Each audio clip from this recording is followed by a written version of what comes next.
वसमत शहरामध्ये आरोग्य सेवेच्या क्षेत्रात मोठी झेप.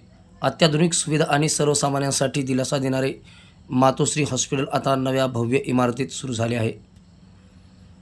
वसमत शहरातील सुप्रसिद्ध स्त्रीरोग व प्रसूती तज्ज्ञ डॉक्टर अजय एस लोकडे यांच्या मातोश्री हॉस्पिटल मॅटर्निटी नर्सिंग होमचा भव्य उद्घाटन सोहळा नुकताच मोठ्या उत्साहात संपन्न झाला. या रुग्णालयाचे उद्घाटन वसमत विधानसभेचे लोकप्रिय आमदार राजूभाई नवघरे यांच्या हस्ते करण्यात आले.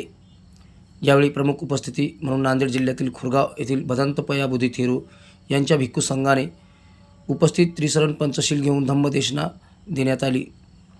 या कार्यक्रमाला धार्मिक आणि सामाजिक रंगही चढला होता. डॉक्टर अजय लोकडे हे गेल्या अनेक वर्षापासून वसमत शहरात रुग्णसेवा करत असून सर्वसामान्य रुग्णांना त्यांनी नेहमीच दिलासा दिला आहे.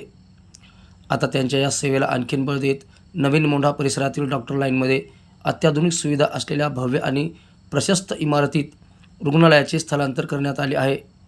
या नव्या रुग्णालयामध्ये अत्याधुनिक वैद्यकीय सुविधा, आपत्कालीन सेवा तसेच गरीब आणि गरजू रुग्णांसाठी सुलभ उपचार उपलब्ध होणार असल्याचे डॉक्टर अजय लोकडे यांनी माध्यमांशी बोलताना सांगितले.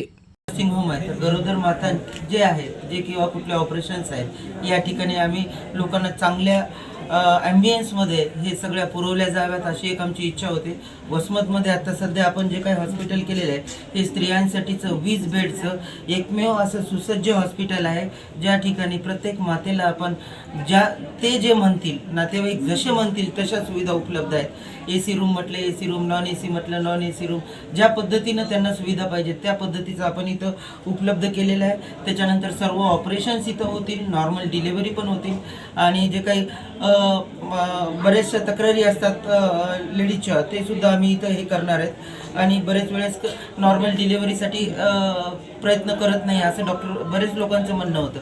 मात्र आता या ठिकाणी आता आम्ही इथं स्वतःच राहणार आहेत, तर 24 तास जोपर्यंत तिला त्रास सहन होईल तोपर्यंत आम्ही देणार. किंवा जर ज्यांना वेदना रहित प्रसूतीचा एक प्रकार असतो ज्याच्यामध्ये त्यांना त्रास न होता आपण प्रसूती करू शकतो, हे सुद्धा आपण इथं केलेलं आहे. दुर्बिणीचे ऑपरेशन सुद्धा आपण इथं करणार आहे. त्याच्यानंतर आपण बरेच वेळेस की अवघड ऑपरेशन जसे कॅन्सरचे ऑपरेशन्स असतात ते सुद्धा आपण जे लेडीजचे जे काही पिशवीचे गर्भपिशवीचे कॅन्सर जे आहेत ते सुद्धा आपण या स्तरावर करणार आहेत. कालांतरानं काही दिवसामध्येच आपण हे पूर्ण हॉस्पिटल लोकांना सुविधा व्हाव्यात, पैसे लागू नयेत या हिशोबाने काही कालावधीमध्येच हे हॉस्पिटलसुद्धा कॅशलेस करण्याचा आमचा प्रयत्न आहे आणि लवकरच ते होईल. त्याच्यानंतर आपल्या इथे सोनोग्राफीची व्यवस्थासुद्धा काही कालावधीमध्ये आम्ही चालू करणार आहेत आणि हे सर्व सुविधा कॅशलेस करण्याचा आमचा विचार आहे, जेणेकरून कुठल्याही रुग्णाला आर्थिक भुर्दंड पडू नये याचा आमचा प्रयत्न आहे. हॉस्पिटलमध्ये मी स्वतः स्त्रीरोग तज्ज्ञ आहे आणि जे मला काम ज्याच्यात माझी डिग्री आहे मी तज्ज्ञ आहे तेच काम मी माझ्या हॉस्पिटलमध्ये करणार. मुळात गर्भपेशीच्या संदर्भामध्ये महिलांचे आजाराचे प्रमाण वाढत आहे. महिलांनी या संदर्भात काय काळजी घ्यायला पाहिजे की गर्भपेशीवरील आजार कमी होण्यास? सर आता कसं आहे की आता शासनानं आपल्याकडे HPV लसीकरण केलेलं आहे. बरेच वेळेस काय असते पिशवीचं कर्करोग होण्याची शक्यता असतो. बऱ्याच असं आता यूट्यूबवर्स आणि बाकीच्या रील्स पण झालेत की HPV लसीकरण करू नका म्हणून त्याचे बरेचसे चुकीचे काही संदेश आपल्या समाजामध्ये पसरलेले आहेत. माझं सर्वांना आव्हान आहे की HPV लसीकरण जर केलं तर हे गर्भपिशवीचे ऑपरेशनसुद्धा होणार नाहीत. त्याच्यामुळं सर्व जनतेच माझं आव्हान आहे की जे काही आपले 15 वर्षाच्या खाली म्हणजे 14 वर्षाच्या ज्याचे पूर्ण नाही झालेत अशा लोकांनी HPV लसीकरण घ्यावे, जेणेकरून हे गर्भपिशवीचे काही आजार पुढच्या भविष्यामध्ये त्यांच्या होणार आहेत तर ते होणार नाही.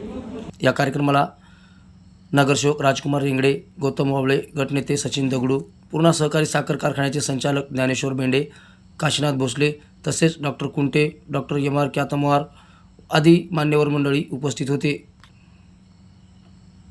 कार्यक्रमाच्या शेवटी डॉक्टर लोकडे दाम्पत्यांनी सर्वच उपस्थितांचे आभार मानले.